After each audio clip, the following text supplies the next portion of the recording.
Hello friends, my self doctor Anil Sharma. और आज हमारे पास एक पेशेंट आए हैं जिनकी कंप्लेंट है कि उनके दांतों पर काफ़ी स्टेन, प्लाक और कैलकुलस जो है वो बार बार डिपॉजिट हो जाते हैं और वे अपने दांतों को साफ़ करवाना चाहते हैं। आप यहाँ देख सकते हैं कि दांतों पर जो पीली और जो सख्त परत जमी हुई है उसे हम कैलकुलस कहते हैं।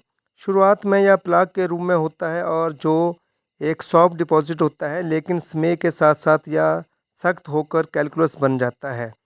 यह जमाव जो है सिर्फ देखने में ही खराब नहीं लगता, बल्कि यह मसूड़ों की सूजन, खून आना और बदबू का मुख्य कारण भी बनता है। अब सबसे महत्वपूर्ण बात यह है कि यह प्लाक और कैलकुलस हर जगह समान रूप से ही जमता है नहीं।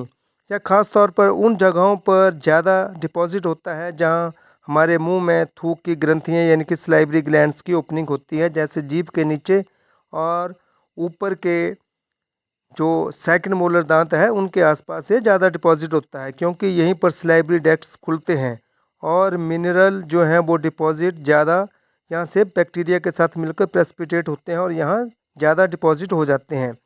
अब हम इस पेशेंट में अल्ट्रासोनिक स्केलिंग की मदद से इस पूरे प्लाक और कैलकुलस को साफ़ करेंगे।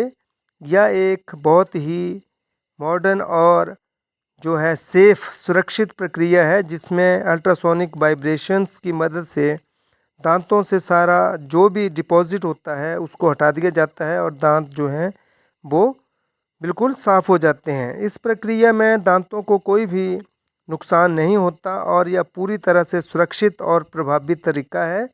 अब आप यहाँ बिफ़ोर और आफ्टर का फ़र्क देख सकते हैं। ये देख सकते हैं कि इनके भी जो लिंगुअल साइड पे बहुत ज़्यादा प्लाक जो है वो डिपॉजिट हो गया था, क्योंकि यहीं सलाइवरी ग्लैंड की ओपनिंग ज़्यादा होती है। तो ये प्लाक और कैलकुलस जो है वो अल्ट्रासोनिक स्केलिंग से बहुत इफ़ेक्टिवली हम इसको क्लीन कर रहे हैं। तो पहले जहां दांतों पर भारी डिपॉजिट था, अब ये पूरी तरह से साफ़ और चमकदार दिखाई देने लग पड़े हैं। तो एक आम हम सभी में एक गलत फहमी रहती है कि स्केलिंग से दांत जो है वो कमज़ोर हो जाते हैं या हिलने लगते हैं, लेकिन यह सच जो है वो बिल्कुल भी नहीं है।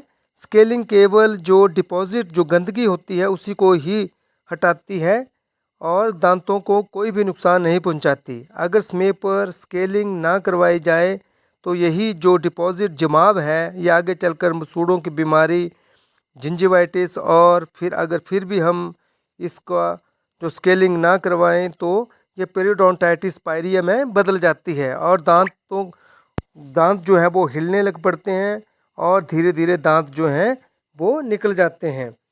तो इसलिए आप हर 6 महीने में एक बार अपने दांत